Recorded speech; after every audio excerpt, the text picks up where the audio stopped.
यही best way होता है यार टू एक्चुअली नो कि आपको आगे जाना कहाँ है। ये नहीं है कि वो किसी ने बोला डांसिंग करा दो तो भाई हमने उसके पीछे डांसिंग के पीछे पड़ गए। भाई उसका स्किल सेट नहीं है, उसका इंटरेस्ट नहीं है, कैसे करेगा वो डांसिंग? तो यार 12th के बाद ना there are multiple choices which you can pursue. Out of those many choices there are some traditional choices कि यार आप इंजीनियरिंग कर लो या बीकॉम कर लो, राइट? यही दो बड़ी चॉइसेस होते हैं, राइट? बीकॉम के साथ साथ आपको सीए कर लो। अगर आप इंजीनियरिंग कर रहे हो तो साथ साथ एमबीए के लिए तैयारी कर लो, कैट कर लो। या आपको बाहर हायर स्टडीज़ के लिए जाना है तो आप जीआरई कर लो, जीमैट कर लो। या आपको अंदर ही और ज़्यादा एमटेक करना है, पीएचडी करना है तो आप एक गेट करके एग्ज़ाम होता है जो इंजीनियरिंग स्टूडेंट्स देते हैं, वो दे लो। तो ये सारे ऑप्शंस होते हैं। फिर कुछ बच्चे यूपीएससी की तैयारी करना चाहते हैं तो वो यूपीएससी की तैयारी करने लगते हैं। तो ये सारे ऑप्शंस हैं आज 12th के बाद जब आप आगे बढ़ते हैं। उसमें से एक ऑप्शन फाइनेंस का होता है, क्योंकि finance, as I was telling Sanchit, has a very good opportunity, because finance में जो आपके रोल्स होते हैं, जो सैलरी प्रोग्रेशंस होती हैं, जो एक्सपोनेंशियल आगे राइज होता है आपके करियर में, वो काफ़ी अच्छा होता है, राइट? क्योंकि बाय डिज़ाइन जो फाइनेंस रोल्स होते हैं वो काफ़ी ग्लोबलाइज्ड होते हैं। मतलब आप उन रोल्स में जब आते हो तो ना केवल इंडिया के लिए प्रॉब्लम सॉल्व कर रहे होते हो, बट अपने क्लाइंट्स जो आउटसाइड इंडिया होते हैं उनके साथ भी काम कर रहे होते हो। जो पीयर्स और एम्प्लॉयज़ होते हैं आउटसाइड इंडिया, उनके साथ भी काम कर रहे होते हो। तो बाय डिज़ाइन यार आपकी ग्रोथ बहुत अच्छी होती है। दूसरा, यू शुड नो दैट यार बाय डिज़ाइन फाइनेंस जो है ना, it is immune to technological change in the future, which means, और ये मेरी हाइपोथेसिस है, ये फैक्ट तो है नहीं, क्योंकि कभी भी आप फ्यूचर के बारे में कोई प्रेडिक्शन करते हो तो वो तो तभी पता लगेगा जब फ्यूचर आगे आएगा। तो यार आज मेरी ये प्रेडिक्शन है कि यार आगे आने वाले समय में with technology lot of jobs will become redundant, right? And in such cases, you will realize that after 5-10 years, your specialization has become very weak or hollow. कि आप जो कर रहे थे अब उसकी डिमांड मार्केट में ज़्यादा नहीं रही है। Think of it this way कि यार किसी ज़माने में जो है, राइट, आपके फीचर फोन्स की बहुत अच्छी डिमांड होती थी, नोकिया जैसे फ़ोन्स की। वो 5-10 साल बाद जैसे ही स्मार्टफोन्स आया, एंड्रॉयड आया, वो ऑब्सोलीट हो गए और वो कंपनी ही बंद हो गई। वैसा खाली कंपनीज के साथ नहीं होता है, वैसा लोगों के साथ भी होता है जो अपने आप को अपस्किल नहीं करते हैं टेक्नोलॉजी के साथ। तो यहाँ पर भी यही है यार कि जैसे जैसे टेक्नोलॉजी आएगी, काफ़ी सारे रोल्स यार, जैसे ऑडिट के, अकाउंटिंग के, टैक्सेशन के, कंप्लायंस के, ये सारे धीरे धीरे करके ऑब्सोलीट होते चले जाएंगे। और जैसे जैसे ये ऑब्सोलीट होते चले जाएंगे, यू विल रियलाइज कि ये होगा कि आज आपके साथ या आपके साथ वाले जो लोग हैं उनके साथ ये होगा कि 5-10 साल बाद जब आप सोच रहे होगे कि आपके करियर में पीक आ गया है, तो because of technological changes, because of AI and bunch of other things, आप रियलाइज करोगे यार कि आपका तो स्किल सेट ही ऑब्सोलीट हो गया है।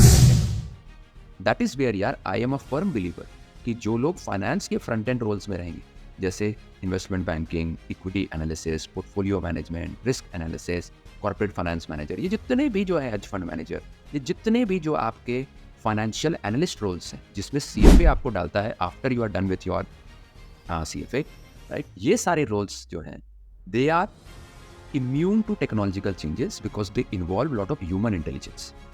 And that is where I personally believe that in future, these roles will rise in terms of the salary growth and career growth, and they will not become obsolete with technology. And इसीलिए I am a firm believer कि यार आपको CFA करना चाहिए, और इसीलिए मैं CFA का एक बहुत बड़ा एडवोकेट हूँ, राइट? तो ये एक चॉइस है यार जो आपको लेनी चाहिए, राइट? ये मेरा आपको एडवाइस है।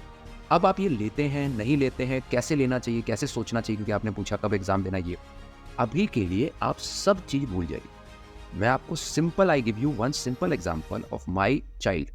आई have a son who is 5.5 years old। अभी मुझे नहीं पता कि वो किस चीज़ के लिए बना है। क्या वो चेस के लिए बना है, क्या वो फुटबॉल के लिए बना है, क्या वो उसको क्रिकेट अच्छा लगेगा, क्या उसको पेंटिंग अच्छा लगेगा, राइट? क्या उसको जो है डांसिंग अच्छा लगेगा, क्या करेगा आगे वो, क्या स्केटिंग अच्छा लगेगा, मुझे नहीं पता। आज उसको भी नहीं पता। तो मैं क्या कर रहा हूँ, मैं उसको आज हर चीज़ की कोचिंग में डाल देता। ठीक, वो हर चीज़ की कोचिंग करता है। वो उसमें जब 3-6 महीने निकालता है तो हमें पता लग जाता है कि उसमें यार उसको किस में इंटरेस्ट आ रहा है, किस में नहीं आ रहा है। जैसे उसको स्केटिंग में अभी बहुत इंटरेस्ट आ रहा है और वो डांसिंग में ज़्यादा इंटरेस्टेड नहीं है। तो मैं देखता रहता हूँ डांसिंग में जो है वो टीचर बेचारा पढ़ा रहा होता है, डांस टीचर, ये मतलब बता रहा होता है ये करना वो करना, वो बहुत ही बोरिंग वे में, without much activity, without much energy वो कर रहा होता है। उसके साथ में कुछ दोस्त भी हैं उसके साथ जो कर रहे होते हैं, वो काफ़ी इंटरेस्ट ले रहे होते हैं। तो हमें पता लग गया कि ठीक है यार 3 महीने से वो कर रहा है, अब उसकी डांसिंग हम हटाकर उस स्लॉट में उसका चेस का जो है हम लगा देंगे। राइट? यही बेस्ट वे होता है यार टू एक्चुअली नो कि आपको आगे जाना कहाँ। ये नहीं है कि मैंने वो किसी ने बोला डांसिंग करा दो तो भाई हमने उसके पीछे डांसिंग के पीछे पड़ गए। भाई उसका स्किल सेट नहीं है, उसका इंटरेस्ट नहीं है, कैसे करेगा वो डांसिंग? सेम गौरी, अन्विता, संचित, ऑल ऑफ यू यार who are there on the call, आपको भी यही जानना है कि यार आज आपको बहुत कम जानकारी है कि आपकी इंटरेस्ट किस में बने। बट अच्छी चीज़ क्या है, चूंकि आप ऐसे स्टेज ऑफ योर करियर में हैं जहां पर आप अपने आप को एक्सपोज करिए ज़्यादा से ज़्यादा चीज़ों के लिए और फिर देखिए कि आपको पसंद आ रहा है कि क्या नहीं आ रहा। Hence do not worry about scholarship, do not worry about fees, do not worry about when you should appear for the exam, do not worry कि आपका CFA का करिकुलम कब खत्म होगा नहीं होगा। इन सब के बारे में चिंता छोड़, आप खाली एक चीज के बारे में चिंता करिए। वो क्या चीज है? आप अपने आप को एक्सपोज करिए इस करिकुलम पे, which means you start your preparation. When you start your preparation, automatically आपको 2-3 महीने में समझ आ जाएगा कि यार आपको ये मजा आ रहा है कि नहीं आ रहा।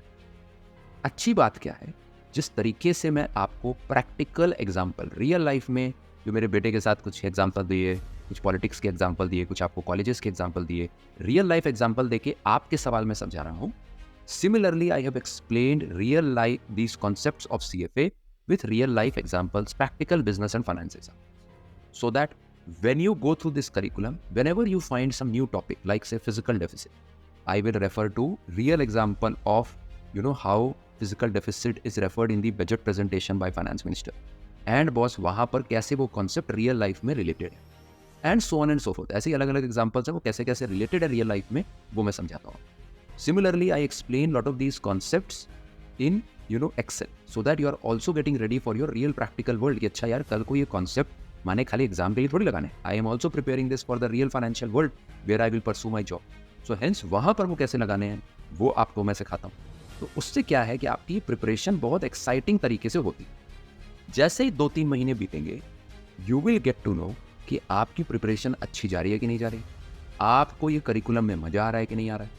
उसके बाद आप डिसाइड करिए कि अच्छा यार अब मुझे जब ये करियर प्रोग्रेशन में लाना है, फाइनेंस मुझे करियर बनाना है, उसके लिए मुझे CFA एग्जाम लिखना है, तब ये सारे क्वेश्चन आते हैं कि मुझे स्कॉलरशिप कब क्वालिफाई कैसे करना है, इसकी फीस के लिए पैसे कैसे जमा करने हैं, कब मुझे एग्जाम देना है, कब मेरी प्रिपरेशन पूरी हो जाएगी, etcetera. All those answers will come after that. So hence यार do not fret over anything else, क्योंकि वो सब जो है ना सेकेंडरी या ऑर्डर लेवल 2 क्वेश्चंस।